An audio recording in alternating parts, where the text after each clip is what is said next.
Hello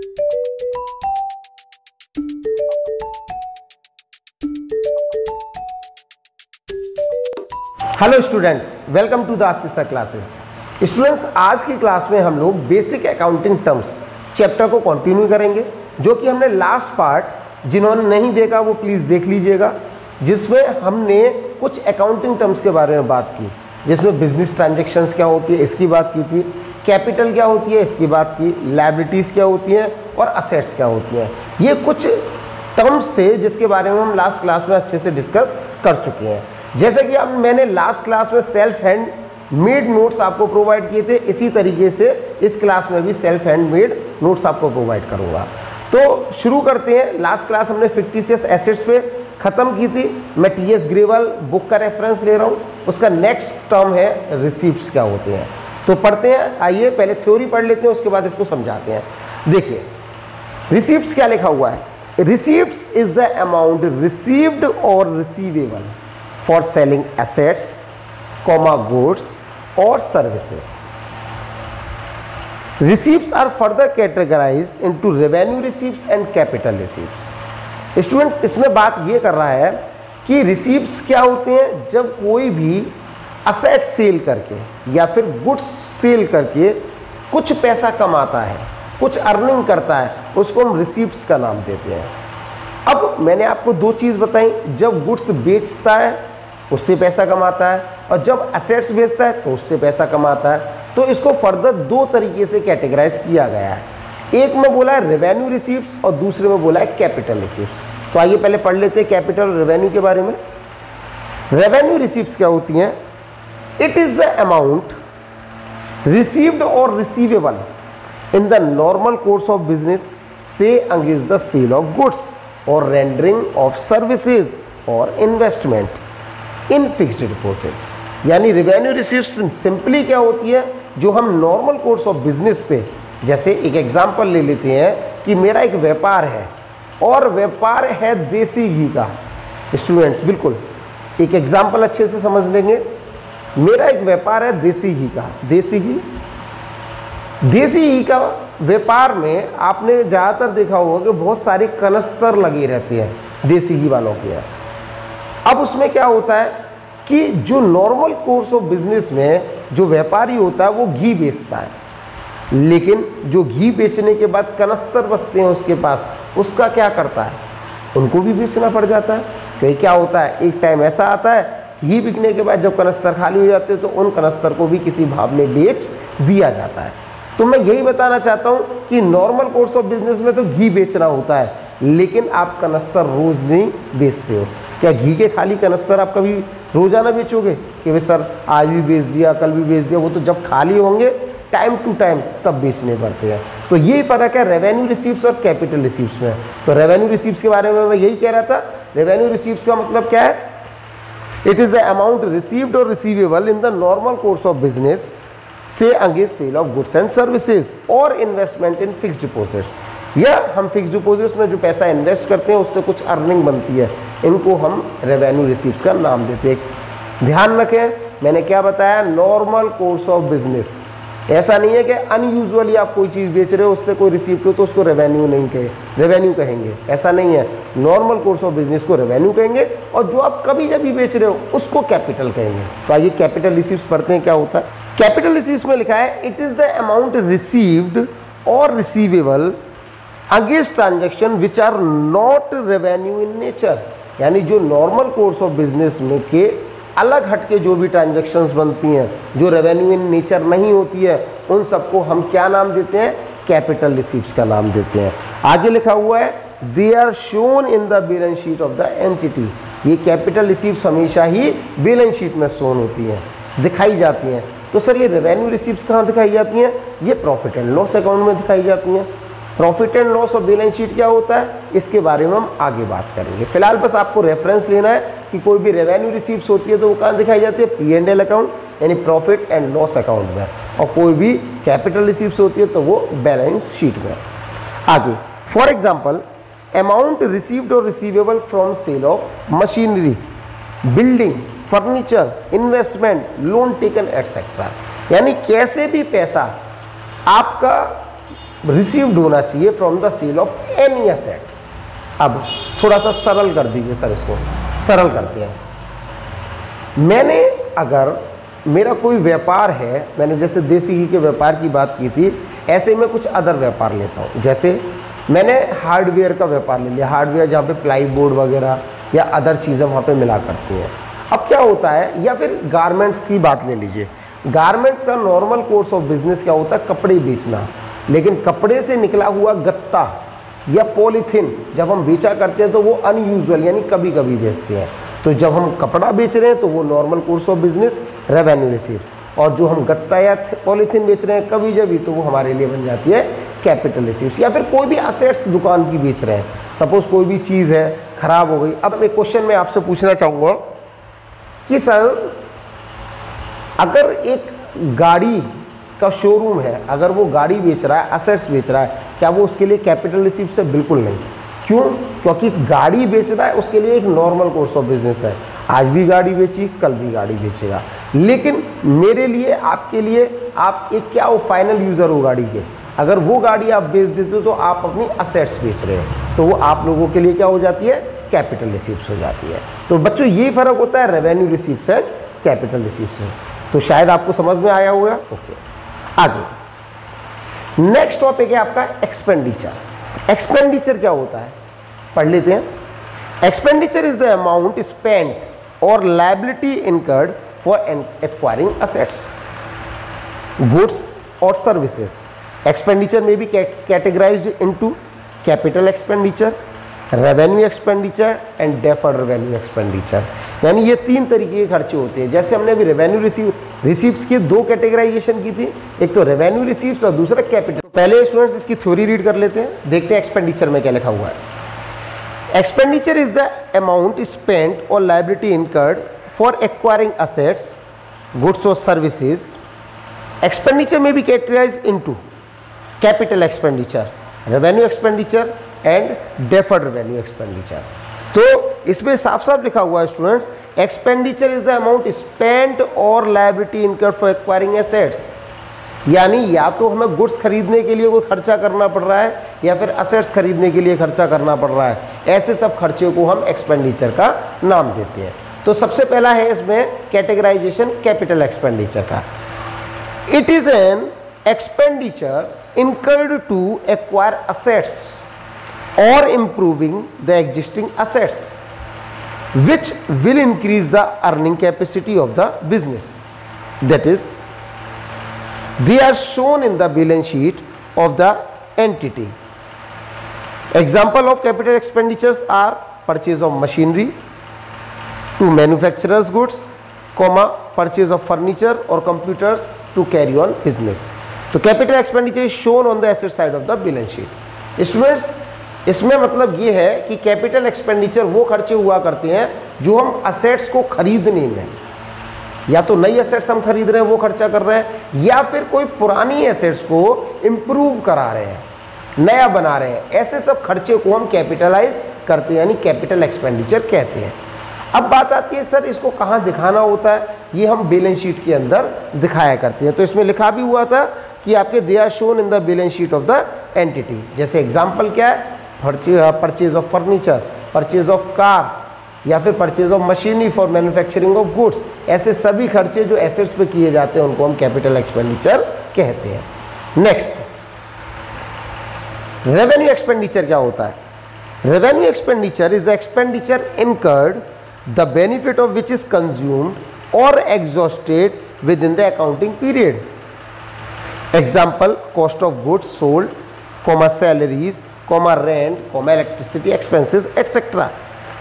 यानी revenue expenditure वो सब खर्चे हुआ करते हैं जो कि खर्चे एक बार किए जाते हैं लेकिन उसका बेनिफिट आगे मिलता है, यानी द बेनिफिट इज कंज्यूम्ड और adjusted with in the accounting period. जैसे मैंने किसी भी चीज़ को खरीदने के लिए पैसा पहले दे दिया, खर्चा पहले कर दिया और उसी अकाउंटिंग पीरियड में उसका फ़ायदा मिल जाता है, ऐसे सब खर्चे को हम रेवेन्यू एक्सपेंडिचर का नाम देते हैं। अगर मैं साधारण लैंग्वेज में बात करूं तो जो खर्चा हम एसेट्स पे कर रहे हैं वो कैपिटल, और उसके अलावा जो भी खर्चा कर रहे हैं वो सब रेवेन्यू एक्सपेंडिचर कहलाता है। अब नेक्स्ट है आपका डेफर्ड रेवेन्यू एक्सपेंडिचर, जिसकी बात हम पहले भी कर चुकी है फिक्टिशियस असेट्स में। मैंने बताया था फिक्टिशियस एसेट्स का एग्जांपल डेफर्ड रेवेन्यू एक्सपेंडिचर या फिर एडवर्टाइजमेंट एक्सपेंडिचर। पढ़ते हैं इसके बारे में।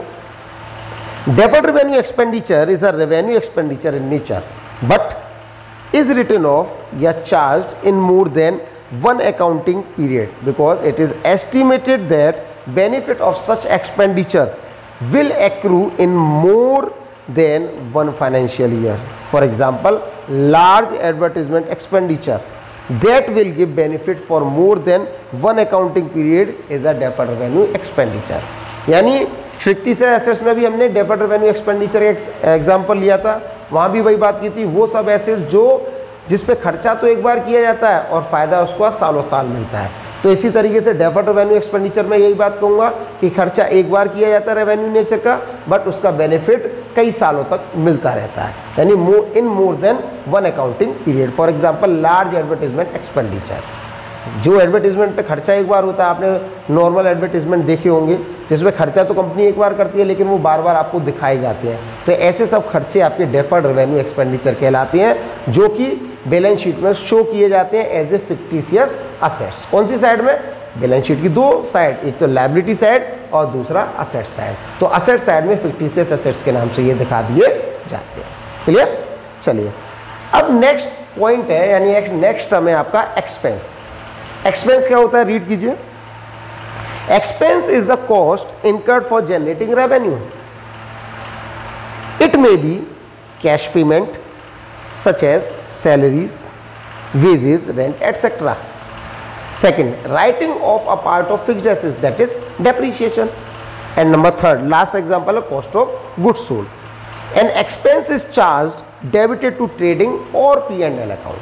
यानी एक्सपेंस और एक्सपेंडिचर में खर्चा क्या है? एक्सपेंस की कोई कैटेगराइजेशन नहीं होती, जो भी कैश पेमेंट किया जाता है उसको हम एक्सपेंस का नाम दे देते हैं। जैसे हमने 3 नाम लिए, इसमें लिखा हुआ है expense is the cost incurred for generating revenue, यानी जो खर्चा हमने रेवेन्यू कमाने के लिए किया हुआ है वो सब एक्सपेंस कहलाता है। एग्जांपल में लिया था कैश पेमेंट हो, चाहे फिर डेप्रिसिएशन हो या फिर कॉस्ट ऑफ गुड्स सोल्ड हो, ये सभी खर्चे को हम एक्सपेंस का नाम देते हैं। और ये एक्सपेंस 2 तरीके के बनते हैं, एक तो डायरेक्ट एक्सपेंस होता है और दूसरा इनडायरेक्ट एक्सपेंस, जो कि आपके ट्रेडिंग एंड P&L अकाउंट में दिखाए जाते हैं, जो कि अभी आपको नहीं समझना है। ये जब हम चैप्टर 18 पे पहुंचेंगे आपकी बुक के, तब हम ट्रेडिंग एंड P&L अकाउंट सीखेंगे।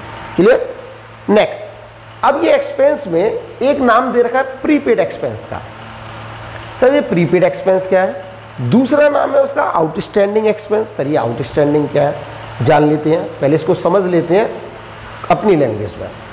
प्रीपेड एक्सपेंस बच्चों, जो खर्चा आपका अगली साल का है और आप पहले से ही इसी साल में पे करते हैं, वो सब प्रीपेड एक्सपेंस कहलाते हैं। जैसे आपने नेक्स्ट ईयर में किसी सर्विस का फ़ायदा उठाना है और आपने खर्चा अभी कर दिया। जैसे एक और एग्जांपल इसमें जोड़ लेते हैं, प्रीमियम। आप लाइफ इंश्योरेंस प्रीमियम का नाम सुना होगा। लाइफ इंश्योरेंस प्रीमियम के लिए क्या होता है? प्रीमियम हर साल पे करना पड़ता है, और हमने गलती से क्या किया, हमने अगली साल का भी प्रीमियम इसी साल पे कर दिया। तो आप क्या कहेंगे? सर ये तो प्रीपेड हो गया। जैसे आप लोग मोबाइल यूज़ करते हैं, मोबाइल में आप प्रीपेड रिचार्ज कराते हो, यानी पहले रिचार्ज कराते हो और उसकी सर्विस का फ़ायदा बाद में उठाते हो। तो ऐसे सभी खर्चे को हम प्रीपेड एक्सपेंस का नाम देते हैं। सर फिर आउटस्टैंडिंग क्या होता है? आउटस्टैंडिंग को कई वर्ड से बुलाया जाता है। जैसे आउटस्टैंडिंग को हम एक्रू के नाम से जानते हैं, हम आगे समझ जाएंगे और भी चीज़ों से, या फिर ड्यू बट नॉट पेड के नाम से भी जानते हैं। तो इसका मतलब ये है कि सर खर्चा ड्यू हो गया है, यानी आपको खर्चा करना बाकी, मतलब करना था लेकिन आपने किया नहीं है। जैसे आपके घर पे बिजली का बिल आता है। अब बच्चों बिजली के बिल में क्या होता है, जैसे बिल आता है तुरंत तो पे नहीं कर देते हो, क्या होता है हमारे घर में 2 या 3 महीने या 4 महीने का एक साथ पे किया जाता है। तो वो क्या होता है? आउटस्टैंडिंग होता जाता है। इस महीने का बिल अगले साल, अगले महीने आउटस्टैंडिंग कर दिया आपने, फिर अगले महीने का नेक्स्ट महीने कर दिया, फिर नेक्स्ट महीने का अगले महीने कर दिया।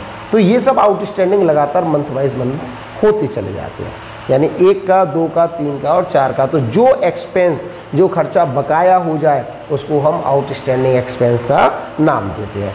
तो स्टूडेंट्स बहुत सिंपल था, प्रीपेड एक्सपेंस और आउटस्टैंडिंग एक्सपेंस। आइए पढ़ लेते हैं इसकी theory.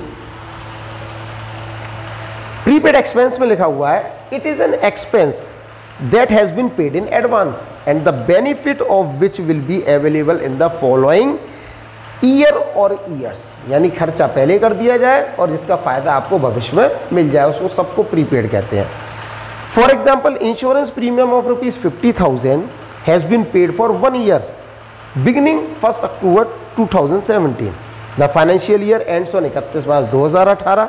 It means premium for 6 months, that is 1 April 2018 to 30 September 2018, amounting to 25,000 is being paid in advance। Thus, in the balance sheet as at 31 March 2018, it will be shown as current assets।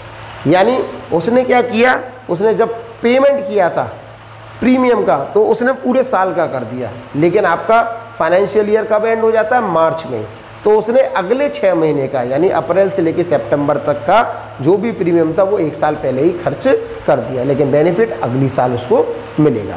ये prepaid expense आपके कहाँ दिखाए जाते हैं, asset side में। जब balance sheet आप बनाते हो तो असेट साइड में, करंट एसेट साइड में आते हैं, वो हम बात करेंगे कि करंट एसेट्स होते क्या है।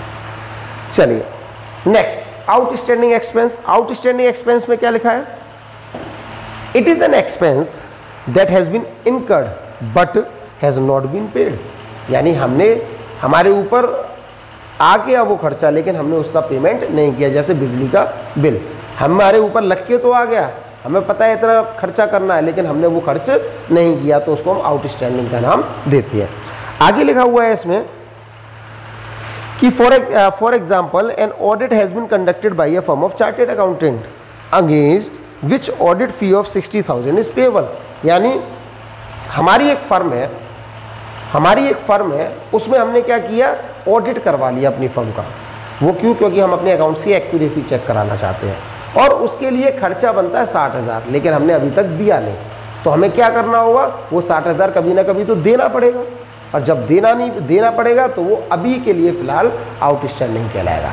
आप बात समझ पा रहे हैं, यानी जो खर्चा आपको देना पड़ेगा और वो अभी भी बकाया है, उस सबको हम आउटस्टैंडिंग एक्सपेंस का नाम देंगे। आगे, which is yet to be paid, it is termed as outstanding expense and it is debited to the P&L account and also shown under current liabilities in the balance sheet। ये liability side में कहीं ना कहीं show किया जाता है। तो फिलहाल अभी इतनी ही जानकारी आप रखिए। तो हमने इसमें एक्सपेंस पढ़ा, एक्सपेंस, प्रीपेड एक्सपेंस और आउटस्टैंडिंग एक्सपेंस के नाम से पढ़ लिया। अब स्टूडेंट्स आगे नेक्स्ट टर्म पे आते हैं जिसका नाम है इनकम। देखिए इनकम, तो स्टूडेंट्स इनकम की थ्योरी पहले रीड कर लेते हैं। Income is the profit earn during an accounting period. यानी कहने का मतलब है इनकम एक फायदा है जो हम पूरी साल के अंदर कमाते हैं। In other words the difference between revenue and expense is termed as income.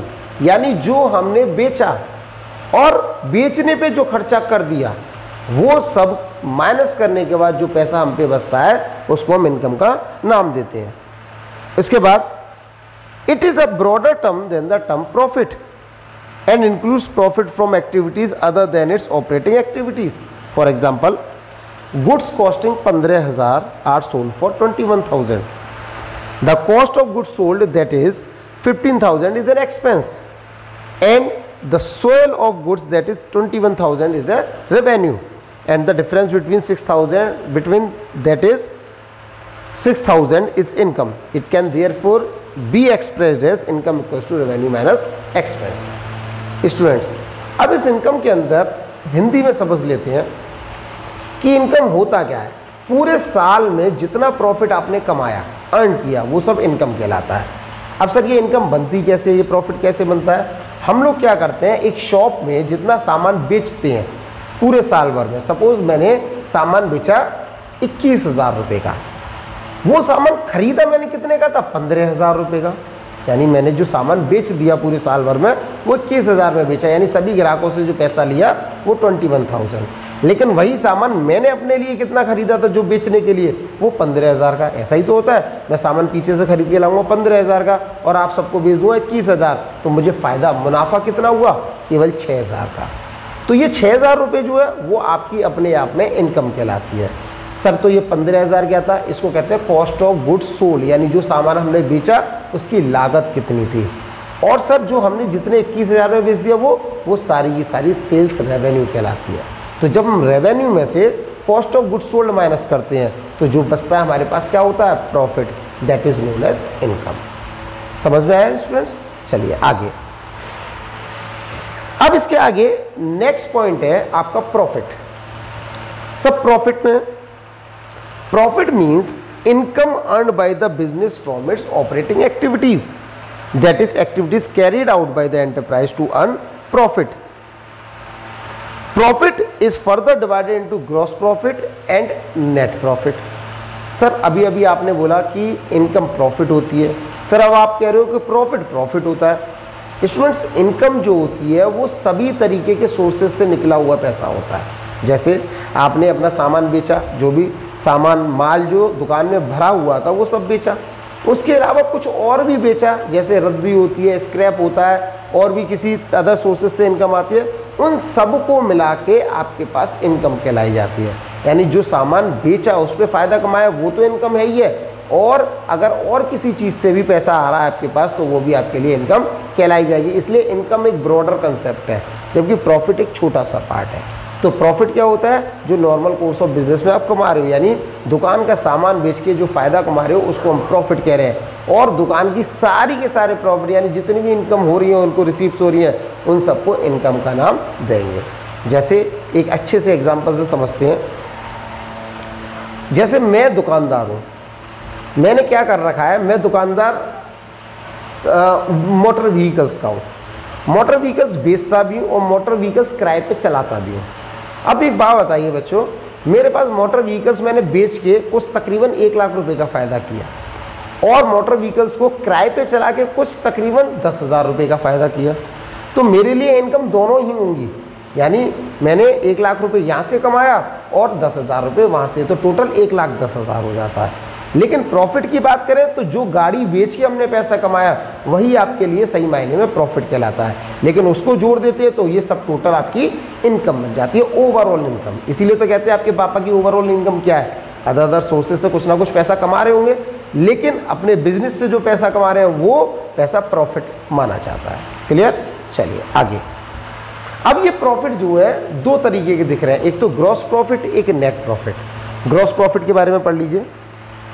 Gross profit is the difference between revenue from sales and services rendered and its direct cost। यानी कहने का मतलब ये है कि जो भी आपके पास सेल है, उस सेल में से अगर हम डायरेक्ट कॉस्ट को माइनस कर देते हैं, डायरेक्ट खर्चों को माइनस करते हैं, तो हमारे पास जो प्रॉफिट आता है वो ग्रॉस प्रॉफिट होता है। बच्चों अभी बस डेफिनेशन समझें, इसको हम समझेंगे चैप्टर 18 में और चैप्टर नंबर 19 में, अभी फिलहाल इतना ही समझें।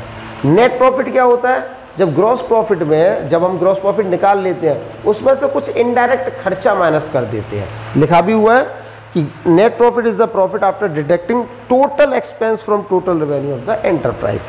जब भी हम सभी खर्च मतलब रेवेन्यू में से सभी खर्चों को माइनस करते हैं तो हमारे पास क्या आ जाता है, नेट प्रॉफिट आ जाता है। तो ये फ़र्क होता है ग्रॉस प्रॉफिट और नेट प्रॉफिट में।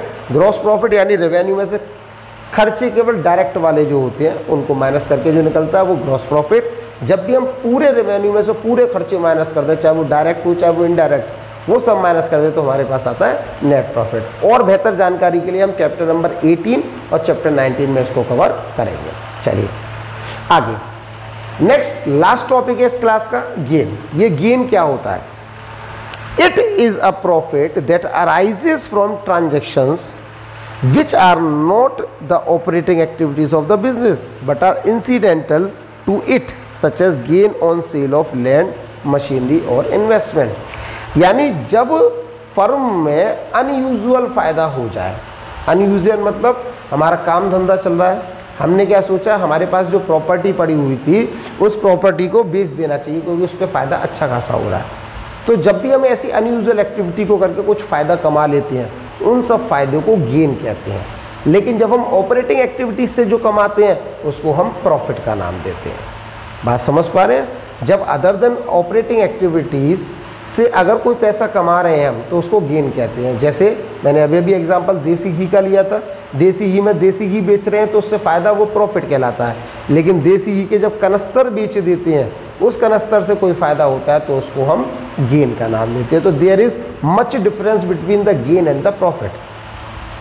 क्लियर? आपको अपने दिमाग में ये चीज़ बिठा लेनी है। अगर आपसे कोई पूछे कि बच्चों प्रॉफिट और गेन में क्या फ़र्क है, तो आप कहोगे सर जो ऑपरेटिंग एक्टिविटीज़ होती हैं, जो रोज़ाना की एक्टिविटीज़ होती है दुकानदार की, उससे फ़ायदा निकले तो उसको हम कहते हैं प्रॉफिट। लेकिन अनयूजुअल नॉन ऑपरेटिंग एक्टिविटीज़ होती है, जैसे एक देसी घी वाले ने कनस्तर बेच के पैसा कमा लिया, वो पैसा अपने आप में गेन कहलाता है।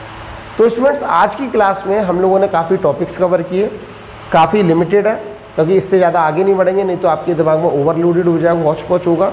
आज हमने क्या क्या पढ़ लिया एक बार रिपीट कर लेते हैं। सबसे पहले हमने जो पढ़ा उसमें था आपका रिसीप्ट्स। रिसीप्ट्स भी आपकी कैपिटल रिसीप्ट्स और रेवेन्यू रिसीप्ट्स। उसके बाद हमने पढ़ी एक्सपेंडिचर। एक्सपेंडिचर में revenue expenditure, capital expenditure and deferred revenue expenditure. कुछ खर्चे पड़े जिसको हम एक्सपेंस का नाम दे रहे थे। उसके बाद में हमने कुछ टॉपिक पढ़े जिसमें था एक्सपेंस के बाद, एक्सपेंस में भी दो हेड थे, prepaid and outstanding expense. Profit क्या होता है ये हमने पढ़ा, इनकम क्या होती है ये हमने पढ़ा, और गेन क्या होता है, ये सब हमने टॉपिक कवर आज की क्लास में किए। उम्मीद करता हूँ आप लोगों को ये अच्छे से समझ में आए होंगे। मेरे नोट्स सेल्फ प्रिपेयर्ड है, आपको कुछ बनाने की ज़रूरत नहीं है, तो केवल आपको इन्हीं को नोट डाउन कर लेना होगा। इसके आगे का जितना भी पार्ट है वो हम नेक्स्ट क्लास में कवर करेंगे बच्चों। तब तक के लिए ये और इससे पिछली वाली क्लास के जितने भी टर्म्स हैं उसको अच्छे तरीके से समझ लीजिए। बाकी चीज़ों को हम नेक्स्ट क्लास में कवर करने जा रहे हैं। तब तक के लिए thank you, have a nice.